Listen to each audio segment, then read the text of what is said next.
Bienvenidos a todos a esta nueva entrega del ciclo Explorando la LPA, en el que vamos a adentrarnos un poquito más en las entrañas de esta lipoproteína de que todos queremos saber tanto y en realidad sabemos tan poco. Para esto me acompaña la doctora Rosa Fernández Olmo del Hospital Universitario de Jaén. Bienvenida, Rosa. Y el doctor Xavi García Moll del Hospital Universitario Sant Pau de Barcelona. Bienvenido, Xavi. Gracias. Bueno, yo creo que sin más, como tenemos poco tiempo, vamos un poco a hablar de ese riesgo global de la LPA, Rosa. Muchas gracias, Almudena. Para empezar hablando de la LPA, yo creo que es muy importante definir qué es la LPA, ¿no? Realmente la LPA es una lipoproteína, como el LDL, que tiene superficie la ApoB, que se le ensambla la ApoA a la salida del hígado, ¿no? Esa partícula de ApoA es la que le da esas características especiales y hace también que tenga unos efectos asociados al riesgo vascular, como vamos a desgranar a lo largo de este bloque, de este ciclo, ¿no?, de Explorando la LPA. Esto hace que tengamos una determinación fija, o al menos más o menos fija a lo largo de toda nuestra vida, porque esa ApoA, esa conformación de la ApoA se hereda de forma autosómica dominante, es decir, es un riesgo genético, por tanto, que nos puede marcar el riesgo desde aproximadamente los 12-13 años, que es cuando se estabilizan los niveles de LPA, aunque sí puede variar a lo largo de la vida o incluso con una serie de condiciones, ¿no?, como la enfermedad renal, la menopausia, enfermedades inflamatorias que pueden hacer que aumente, pero no varía más de un 20 o un 30% a lo largo de la vida. Por eso es tan necesaria medirla alguna vez en la vida para marcar el riesgo vascular de la persona, ¿no? Por tanto, no es de ayuda para marcar un riesgo asociado a esa persona.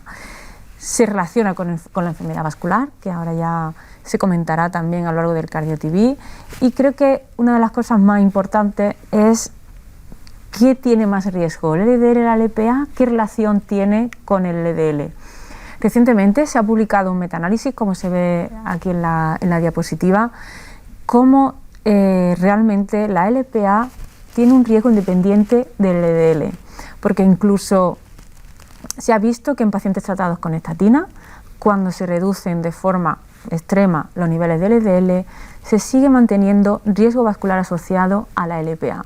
Por tanto, un riesgo que se mantiene independiente del LDL, por tanto hay que tenerla en cuenta, hay que medirla y hay que saber, y tenemos que saber mucho más cosas de la LPA para poder abordar a nuestros pacientes desde este punto de vista. Está claro, la verdad que mientras más leemos sobre la LPA, ¿no?, de hecho, yo creo que de las últimas cosas que leí es que incluso en el mismo individuo se pueden tener dos moléculas diferentes del LPA, porque bueno, se puede ser una herencia codominante, incluso podemos llegar hasta eso, ¿no? Entonces, creo que todo lo que sabemos ahora tenemos que ir aprendiendo en el camino, ¿no? Pero yo creo que los mensajes que has dado son claves para entender, como dices tú luego, el por qué esta lipoproteína se asocia a diferentes riesgos, ¿no? Entre ellos, por eso estamos aquí hablando de esto los cardiólogos, porque básicamente pues al riesgo aterogénico y al riesgo de estenosis aórtica, que luego comentarás tú, ¿no, Xavi? En principio, también por esa determinación de la ApoA, ¿no? Es muy bonito, yo sí os invito a profundizar, probablemente si estáis mirando esto porque estáis interesados y lo sabéis, ¿no? Pero cómo esa ApoA determina realmente la carga o la patogenicidad de la LPA, es básicamente debido a esa ApoA, ¿no?, a ese número de repeticiones que están fundamentalmente en ese Kringle 4, ¿no?, y que como el 4,2 es el que puede tener desde muchas copias a menos copias, y eso determina el peso molecular, ¿no? Se sabe que igual que en las lipoproteínas pequeñas de LDL, IDL, VDL, que son más densas y más cargadas, tienen más riesgo aterogénico, ¿no?, estas lipoproteínas, estas LPAs pequeñas, ¿no?, que tienen bajo peso molecular, por debajo de 23 copias en el Kringle 4,2, ¿no?, tienen, al ser más pequeñas, son más densas, o sea, hay más LPAs y por tanto tienen más heterogeneidad. Por tanto, estaríamos hablando incluso dependiendo de la longitud de la ApoA, dependiendo de ese número de copias de la ApoA, vamos a tener una diferente patogenicidad de la LPA, ¿no? Y cómo estamos obligados a hacer probablemente una medición más de precisión, ¿no? Y cómo también pues comentaba antes Rosa de medirlas una vez en la vida, pero probablemente estemos aprendiendo y probablemente haya algunas poblaciones en las que tengamos que medir ese riesgo más de una vez en la vida, ¿no? Yo pongo esta diapositiva, es mi primera diapositiva, muy engranada con lo que ha dicho Rosa. Veis que son 4 moléculas de LPA y como estas 4, cada una tiene unas copias diferentes en el Kringle 4.2, ¿no? Una 40, una 8, una 24, una 4, y esto depende mucho, hace que varíe el peso molecular y la concentración, y aquí está claro. Una molécula grande donde se engrana una ApoA con muchas repeticiones es más grande, tiene menos carga aterogénica, menos riesgo vascular, y sin embargo aquellas que tienen una ApoA corta, porque tienen menos repeticiones, menos peso molecular, tienen un riesgo vascular grande. Yo creo que este concepto es importante. De momento no se puede saber solo con la determinación de la masa de la lipoproteína A, pero ya nos dicen que los nanogramos litros, ¿no? Nanomoles litro es mucho más preciso a la hora de determinar esto, ¿no? Por tanto, bueno, esto es una cosa importante. Y luego que básicamente al tener una lipoproteína de LDL tiene un riesgo aterogénico, eso está claro, porque va cargado de este LDL, pero también tiene un riesgo protrombótico, porque no olvidemos que esa ApoA deriva del gen del plasminógeno, y al tener una similitud muy parecida, lo que hace es, digamos, bloquear los receptores de plasminógeno y evitar la capacidad o la propiedad fibrinolítica del plasminógeno. Por tanto, por eso es protrombótica, porque digamos que antagoniza la capacidad del plasminógeno de producir fibrinolisis, ¿no? Y luego está ese riesgo proinflamatorio que probablemente esté muy en relación a los fosfolípidos oxidados, es decir, hasta ese momento en el que penetra en el endotelio y produce la respuesta de los macrófagos y esa oxidación de los fosfolípidos. Entonces, digamos que es la bomba perfecta, ¿no?, para producir un fenómeno aterotrombótico, ¿no? Digamos que es no solamente la carga de la placa, sino que también promueve esa rotura, ¿no?, de la placa, y por eso sí se sabe, cuando decía un poco Rosa esto de la aterogenicidad, que los pacientes que tienen LPA alta, además de tener una carga de placa similar a la de LDL, tiene una carga de placa vulnerable mayor, ¿no? Y yo creo que eso es lo que le confiere ese riesgo fundamental, ¿no? Y yo, bueno, un poco resumir también que yo creo que hay, y estamos hablando de pacientes coronarios, que son los pacientes que llevamos nosotros, cada vez llevamos más pacientes vasculares, pacientes también que pueden venir de neurología por aterotrombosis, ¿no?, y que tienen LPA altas, pero yo creo que hay un tipo de paciente. Yo me vi el CardioTV previo de Antonio García Quintana y de Teresa Robas, que os lo recomiendo si no lo habéis visto, ¿no?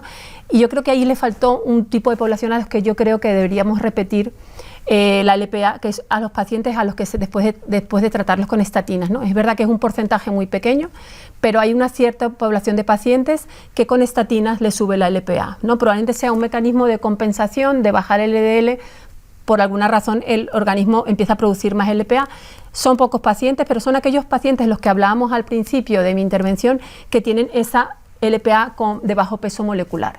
Y yo creo que ahí sí ya hay mucha gente que aboga por una terapia de momento, hasta que tengamos pelacarsen o el pasirán, de momento una terapia combinada mucho más precoz de terapia PCSK9 con estatinas, más que dar alta carga de estatina. Entonces sí creo que es una población muy especial, que se conoce muy poco, yo lo estoy viendo mucho, seguramente vosotros también, y que yo estoy empezando a hacer en el protocolo, junto con análisis clínicos de acuerdo a mi hospital, esos pacientes, la primera determinación, porque yo creo que hay que ver si son, como no tenemos forma de saber si son de bajo peso molecular o no con las técnicas que tenemos, saber qué respuesta tienen las estatinas, porque sería una población en la que habría que luchar la terapia PCSK9 antes que en otras poblaciones. No sé si estáis de acuerdo con esto. Estoy totalmente de acuerdo, ¿no? Yo creo que los pacientes con LPA elevada y sobre todo con elevación importante de LPA hay que ir por terapia dirigida PCSK9, ¿no? Primero porque te la reduce un poco y segundo por esto, ¿no? Terapias intensivas con estatina que te van a elevar un poquito la LPA y que además no te van a aportar nada, pues quizá habrá que ir por un tratamiento combinado pero con PCSK9. Además quiero aportar un poquito más, ¿no? Porque has contado muy bien, ¿no?, por qué la LPA es más aterogénica. Eso hace que no solamente la placa sea más vulnerable, sino la enfermedad es más precoz y afecta a más territorio. Y Y realmente hay algunos estudios que han demostrado que la LPA es 6 veces más heterogénica que el LDL, ¿no? Partícula a partícula. Partícula a partícula, ¿no? Con comparación con los clústeres, ¿no? En comparación con el LDL, ¿no? Por tanto, estamos ante una lipoproteína que fijaros que hay que tener mucho cuidado y estar muy atentos, medirla tanto en prevención primaria como en prevención secundaria, porque nuestros pacientes que han tenido un evento, fijaros cómo puede cambiarnos la estrategia incluso de tratamiento. Sí, sí, está claro, ¿no? Tenemos que aprender mucho. Creo que cada vez vamos a desgranar diferentes situaciones y poblaciones con LPAs diferentes, ¿no? Y que de momento lo que sabemos es que probablemente el pedir esa terapia combinada tiene que ser un poquito más urgente, por decirlo de alguna forma, que en otro tipo de poblaciones, ¿no, Xavi? Y luego esto no acaba aquí, ¿no? Esto continúa con la estenosis aórtica, ¿no? Sí, realmente es así. O sea, este tipo de moléculas, este tipo de partículas, está afectando todo el desarrollo de la aterotrombosis, digamos, de la aterosclerosis sobre todo. Comparte con una pata puesta también en la trombosis y otra pata en la inflamación, sobre todo a través, como has dicho, de los fosfolípidos oxidados. De hecho, estos fosfolípidos están en la superficie de la partícula lipídica, pero también en el Kringle 10 de la polipoproteína A, junto, que también, digamos, es otro de los enlaces que tiene entre la apoproteína A y la lipoproteína. Con lo cual, este contenido de fosfolípidos oxidados es el que se está relacionando cada vez más con esta capacidad de ir produciendo esta afectación valvular, esta calcificación valvular, este desarrollo más rápido y más precoz de la estenosis aórtica. Y de hecho, en este consenso de la Sociedad Europea de Cardiología, lo que queda claro es lo que se ha dicho hasta ahora, es decir, por lo menos una vez en la vida se tiene que medir. Es una partícula que hasta el 90% está dependiendo de la genética, aunque hayan habido análisis recientes de Ocean, por ejemplo, que dice que, bueno, que puede haber más variabilidad de la que inicialmente pensábamos, pero esta variabilidad no se acompaña de modificación de categoría de riesgos en general, con lo cual sigue siendo válido lo de una medida ya es suficiente. Y como se puede ver en la diapositiva respecto a la calcificación valvular, lo que vemos es que a medida que vamos teniendo niveles más elevados, digamos basalmente de lipoproteína A, esto se asocia a mayor prevalencia de estenosis valvular aórtica, como se ve en el panel de la derecha a la izquierda, y si lo ponemos por dicotómico, o sea, por valores concretos, pero también si hacemos la curva de los valores continuos, vemos que ya a valores prácticamente muy cercanos a cero, vemos que ya es independientemente relacionada con el grado de estenosis aórtica y con la posibilidad de que tengamos que proceder a un recambio valvular aórtico. Y de hecho en este artículo, en esta diapositiva, que es un artículo que se publicó la semana pasada, vemos que el hecho de tener una lipoproteína A por encima de 50 miligramos decilitro o de 125 nanomoles litro, que esta es otra, en función del artículo se multiplica por 2 o por 2,5, y en el consenso se dice la equivalencia entre una medida y otra es entre 2 y 2,5 miligramos decilitro por 2, 2,5 nanomoles litro. Y lo que vemos es que por encima de 50 miligramos decilitro tenemos mayor riesgo de sustracción valvular aórtica, o muerte cardíaca y de episodios valvulares o cardiovasculares. Si además añadimos la variable inflamación por aquí, determinada por una proteína C reactiva por encima de 2, solo por encima de 2, que es muy poquita cosa, como marcador de inflamación crónica de base, ahí ya vemos que el riesgo todavía se suma. Con lo cual, la inflamación y la lipoproteína A suman la posibilidad que se desarrolle antes, más rápido y calcifique más una valvulopatía aórtica. Pero no solo la valvulopatía aórtica, si pensamos en la típica ecocardiografía del paciente renal crónico, que es calcificación de anillo mitral posterior, con calcificación de las valvas mitrales y calcificación aórtica, de raíz aórtica, coronarias y demás, pues en esta diapositiva del JAHA de 2022 podemos ver cómo realmente la lipoproteína A está asociada independientemente con la calcificación del anillo mitral, con la calcificación del anillo aórtico, con la calcificación mitral, etc. Con lo cual, el perfil clásico del renal crónico, y sobre todo antes cuando se tenía mucho peor control del mecanismo fosfocálcico, pues lo tenemos muy reproducido también con la LPA. Con lo cual tenemos la perspectiva aterotrombótica y valvular también. la LPA, en cuanto se mete dentro de las valvas aórticas, en las valvas valvulares, desencadenan un proceso inflamatorio a través de NF-kappa-beta, que lo que favorece la calcificación valvular. La calcificación promueve la formación de calcio en estas válvulas. Pregunta, si tú tienes ahora LPA una vez en la vida, pero tú tienes un paciente con una estenosis aórtica moderada, el tener la LPA alta haría que tú hicieses un seguimiento de eco más rápido, porque tú puedes pensar por los estudios que la progresión va a ser más rápida, o de momento tú no tienes por qué modificar la pauta que tú tengas en tu protocolo de tu hospital por las guías de hacer el eco cuando toca. Esto está poco estudiado. Lo que sí que te diría es, por encima de 60 años probablemente no, por debajo de 60 años, y cuanto más joven, ahí igual sí, porque si ya tenemos a alguien de 35 o 40 años que no es una bicúspide y que tenemos ya un cierto grado de estenosis aórtica, ahí sí que una LPA elevada me puede hacer una progresión más rápida. Y ahí sí que lo tendría, en lugar de hacer las ecocardios cada 2 o 3 años, digamos, o por síntomas, ahí sí que igual sería mejor hacer una seriación, al menos al principio, para ver no solo la foto, sino la película de la evolución.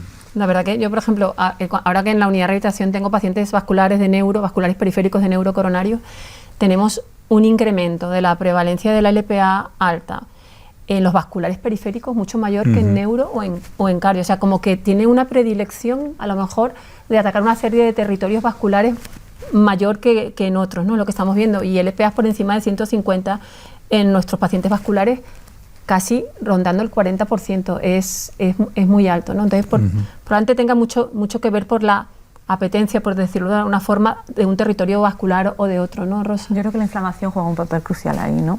La LPA es muy proinflamatoria, desencadena la activación de toda la cascada inflamatoria, sobre todo mediada por la interleuquina 6, y yo creo que el enfermo vascular, si hay un enfermo más inflamatorio y con más lecho para eso, es el enfermo polivascular. Realmente, reduciendo la LPA, cuando todavía no se tenían las moléculas directamente para reducir la síntesis de LPA, se decía que si modificando el contenido de fosfolípidos oxidados, a lo mejor reducíamos la capacidad inflamatoria y por tanto reducíamos, por ejemplo, la capacidad de desarrollo de estenosis aórtica. Pero es que muerto el perro, muerta la rabia. Es decir, si no tenemos LPA, pues por ahí vamos a reducir el riesgo seguro, pero ya no solo asociado como partícula lipídica, sino como proinflamatoria, medio protrombótica, etcétera. O sea que realmente por ahí se puede ganar probablemente más de lo que pensaríamos solo desde la perspectiva lipídica. La verdad que es como todas las mutaciones que ocurren a lo largo de la evolución, ¿no?, de la especie humana.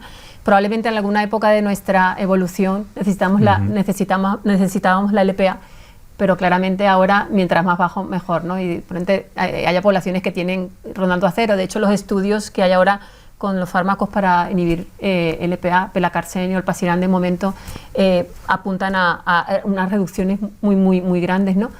Pero bueno, que en su momento a lo mejor tener LPA nos ha hecho llegar hasta aquí, pero desde luego ahora lo que nos da es problemas, ¿no? Cuando vivíamos poco, probablemente, pero ahora que tenemos la manía de morirnos más tarde, probablemente sobra. Pues nada, yo creo que, Rosa, si quieres decir algo. Quería decir que de hecho el gen de la LPA es un pseudogen, ¿no? Es decir, un gen que está en involución y por algo será, ¿no?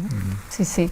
Así que bueno, yo creo que el resumen de este Cardio-TV es más bien todo lo que tenemos que aprender, todo lo que nos queda y todo lo que vamos a aprender. Estamos en una época muy buena, ¿no? Los que nos gusta pues la ciencia, el ir aprendiendo según vamos progresando en los avances de la investigación, es maravilloso. Así que agradecer a Rosa, agradecer a Xavi y a vosotros por escucharnos en este Cardio TV, invitaros al siguiente, que seguiremos desgranando y profundizando sobre esta lipoproteína tan misteriosa. Gracias.